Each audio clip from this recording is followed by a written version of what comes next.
দেশের বিরুদ্ধে যাচ্ছ, তোমাদের দেশের হয়ে খেলার দরকার নাই। আরে ভাই, দেশের হয়ে বাংলাদেশে খেলার জন্য তোমাদের কয়টা সাপোর্টার আছে, আমরা তোমাদের খেলা দেখতাম, তো আমরা জানতাম যে তোমরা দেশের হয়ে খেলো। আর এখন যদি আমরা জানি যে তোমরা দেশের হয়ে না খেলো, তা তোমাদের ৪ আনা মূল্য নেই। আসসালামু আলাইকুম।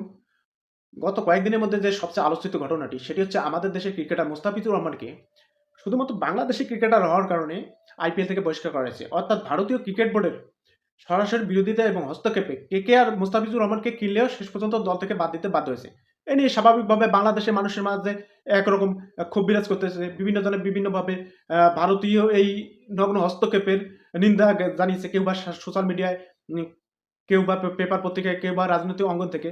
এবং বাংলাদেশের সরকার এবং বাংলাদেশের ক্রিকেট বোর্ড যৌথভাবে আলাপ আলোচনা করে এই সিদ্ধান্তে এসেছে, যেহেতু বাংলাদেশকে এই বাদ দেওয়ার মাধ্যমে একটি দেশকে অপমান করা হয়েছে, আমাদেরকে অপমান করা হয়েছে, সুতরাং আমরা যে ভারতে এবং শ্রীলঙ্কায় যৌথভাবে আগামী টি-20 অনুষ্ঠিত হওয়ার কথা ছিল এবং বাংলাদেশের কিছু খেলা ভারতের মাটিতে অনুষ্ঠিত হওয়ার কথা ছিল, সেই খেলাগুলো আমরা ভারতে খেলতে যাব না, কথা পরিষ্কার।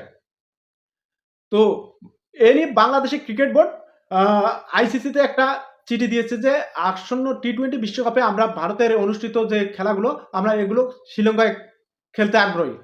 তো আইসিসি এই ব্যাপারে তার সিদ্ধান্ত কি জানাবে সেটা পরের ব্যাপার। কিন্তু বাংলাদেশের জনগণ এখানে সবাই একতাবদ্ধ হয়ে এর নিন্দা জ্ঞাপন করেছে। যেখানে বাংলাদেশের সমস্ত জনগণ এই সিদ্ধান্তের বিরোধিতা করেছে, এই অন্যায়ের বিরোধিতা করেছে, এই ন্যাক্কারজনক কাজের বিরোধিতা করতেছে, সেখানে উপযাচক হয়ে বাংলাদেশ ক্রিকেটারের একজন সাবেক ক্রিকেটার, একজন জনপ্রিয় ক্রিকেটার তামিম ইকবাল খান, উনি একটা অযাচিত মন্তব্য করে বসলেন। সেটি কি? যে বাংলাদেশের ক্রিকেট বোর্ডের যে ফাইন্যান্সের 90 থেকে 95% আসে ইন্টারন্যাশনাল ক্রিকেট কাউন্সিল অর্থাৎ আইসিসি থেকে। সুতরাং আমাদেরকে যে কোনো পদক্ষেপ নিতে গেলে চিন্তা ভাবনা করে নিতে হবে। তো এইরকম একটা পরিস্থিতিতে এইরকম মন্তব্য কোনোভাবেই কাম্য নয়। সাধারণ জনগণের মাঝে, দেশপ্রেমী মানুষের মাঝে কোনোভাবেই কাম্য নয়। তো এ নিয়ে বাংলাদেশের ক্রিকেট বোর্ডের পরিচালক জনাব নাজমুল ইসলাম সামাজিক যোগাযোগ মাধ্যমে একটি স্ট্যাটাস দিয়েছে। সেটি হচ্ছে যে এইবার আরো একজন পরীক্ষিত ভারতীয় দালালকে বাংলার জনগণ দু চোখ ভরে দেখলো। ওনার এই স্ট্যাটাসের পরিপ্রেক্ষিতে তামিম ইকবালের হয়ে সুশীলরা, বিভিন্ন কিছু ক্রিকেটার, সাবেক ক্রিকেটার এবং বর্তমান ক্রিকেটাররা ঝাঁপিয়ে পড়েছে এবং বিভিন্ন জনের নাজমুল ইসলামের নিন্দা জ্ঞাপন করছে, এই স্ট্যাটাসে নিন্দা জ্ঞাপন করছে, নাজমুল ইসলামের অপসারণ চাচ্ছে এবং শাস্তি দাবি করতেছে, তাকে জবাবদিহিতার আওতায় আনতে বলতেছে।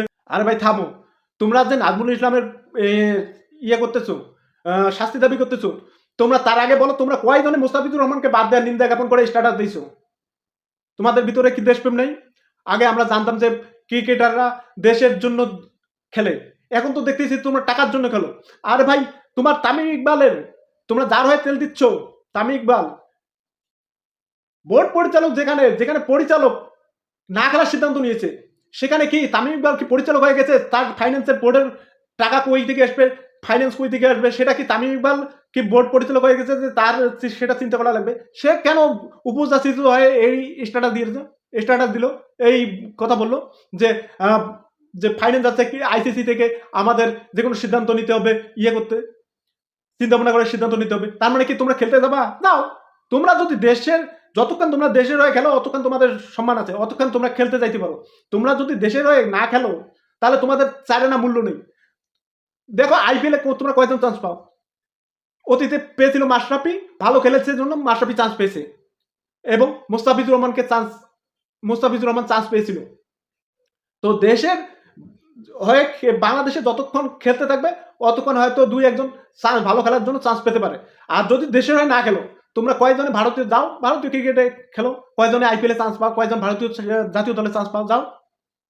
যেখানে ভারতের আনারি প্লেয়াররা আইপিএলে চান্স পায়, সেখানে তোমাদের বড় বড় প্লেয়ারেরও চান্স নাই ওখানে। তোমরা জাতীয় দলে যাও, ভারতীয় ক্রিকেটে চাও, তোমাদের ৪ আনার মূল্য নেই। তা তোমরা দেশের হয়ে খেলার জন্য তোমাদেরকে সবাই সম্মান করে।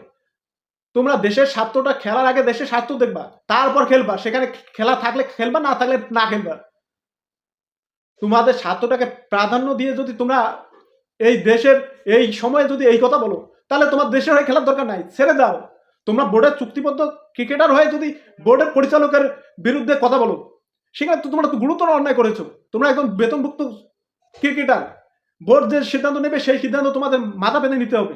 তোমরা বোর্ডের সিদ্ধান্তের বিরোধিতা করে বোর্ডের পরিচালকের সরাসরি করতেছো, বিরুদ্ধে বিরুদ্ধে চলে যাচ্ছ, দেশের বিরুদ্ধে যাচ্ছ। তোমাদের দেশের হয়ে খেলার দরকার নাই।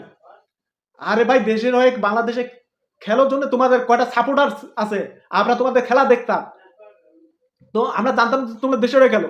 আর এখন যদি আমরা জানি যে তোমরা দেশের হয়ে না খেলো, তা তোমাদের 4 আনা মূল্য নেই। আমরা তোমাদের খেলা দেখবো না। আরে ভাই, তোমাদের ক্রিকেট কে দেখে? তোমাদের ক্রিকেট কে দেখে? যাও উন্নত বিশ্বে যাও, দেখো উন্নত বিশ্বে তোমাদের ক্রিকেট দেখে কিনা। সাউথ আফ্রিকা যাও, দেখো যে বিশ্বকাপ যদি চলে তারপর গ্যালারিতে কোনো দর্শক নাই। অস্ট্রেলিয়া দাও, দেখো দর্শক নাই। কেন নাই? উন্নত বিশ্বের ওই ক্রিকেট নিয়ে পড়ে থাকে না, দর্শক ক্রিকেট নিয়ে পড়ে থাকে না। তাদের সময়ের মূল্য আছে। যত উন্মাদনা হচ্ছে, পাগলের হচ্ছে আমাদের এই দক্ষিণ এশিয়া মহাদেশে। ওই বাংলাদেশ বলো, ভারত বলো, ওই পাকিস্তান বলো, ওই বলো, দুবাই বলো। দুবাইতে যে খেলাগুলো হয়, ওখানে দুবাইয়ের কয়জন লোক দেখে খেলা?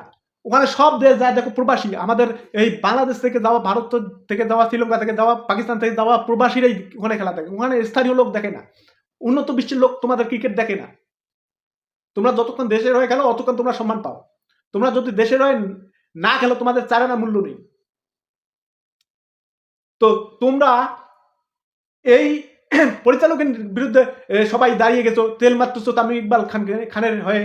তো তোমরা এই যে এখন তেল মারতেছো, এই যে বিরুদ্ধে দাঁড়ালে পরিচালকের, এই যে স্ট্যাটাস দিলা, এই স্ট্যাটাস মুস্তাফিজুর রহমানকে যখন আইপিএল থেকে বাদ দেওয়া হলো, তোমরা কয়জনে দিয়েছিলে মুস্তাফিজুর হয়ে?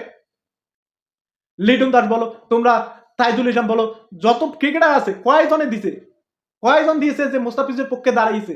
কয়জন মুস্তাফিজের পক্ষে স্ট্যাটাস দিয়েছে, ভারতের এই সিদ্ধান্তের নিন্দা জ্ঞাপন করেছে? কেউ তো জানো নেই ভাই। এখন বিসিবি একটা সিদ্ধান্ত নিল, সরকার একটা সিদ্ধান্ত নিল, তোমরা সেই সরকার বিরোধিতা করে একটা কথা বলো। আর তাকে যখন পরিচালক এইভাবে দালাল বলবে, ভারতের দালাল বলবে, তখন তোমরা সেই দালালের হয়ে সবাই ঝাঁপিয়ে পড়বা। বাহ, খুব ভালো। তোমাদের ভিতরে তো এতদিন আমরা জানতাম দেশপ্রেমের উদ্বুদ্ধ হয়ে গেল। এখন দেখি তোমাদের ভিতর কোনো দেশপ্রেমই নেই। তোমরা তো সব স্বার্থপর, টাকা লুবি। তোমাদের ভাই এ দেশের হয়ে খেলার দরকার নেই। তোমরা যাও, যে দেশের ওই দালালি করতেছো না, ওই দেশে যা খেলো। কি মূল্য পাও যায় দেখো। তোমাদের কোনো মূল্য নাই, ওই দেশে তোমাদের কোনো মূল্য নাই। যতক্ষণ তোমরা দেশে আসো, এই দেশের হয়ে তোমাদের টাকা পয়সা দিবে। যদি ভারতের হয়ে কথা বলো, তোমাদের টাকা পয়সা দিবে।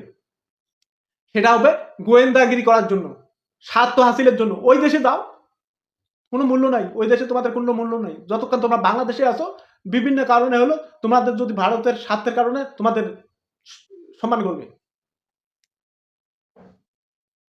তো ভাই সাবধান, এখন দিন বদলাইছে ভাই। এই ক্রিকেটার আর মানুষ দেখতে চায় না। তোমরা যদি এখন যদি এইভাবে চলো, তো ভবিষ্যতে একজনও তোমাদের ক্রিকেট দেখবে না।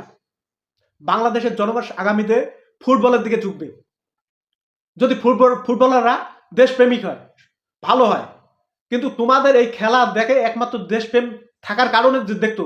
কিন্তু তোমরা যদি সেই দেশপ্রেম না দেখাও, তো তোমাদের খেলা মানুষ দেখবে না। তোমাদের চাহিদা মূল্য নাই। তোমরা কোনো ক্লাবে ডাক পাবা না, কোনো দেশে ডাক পাবা না।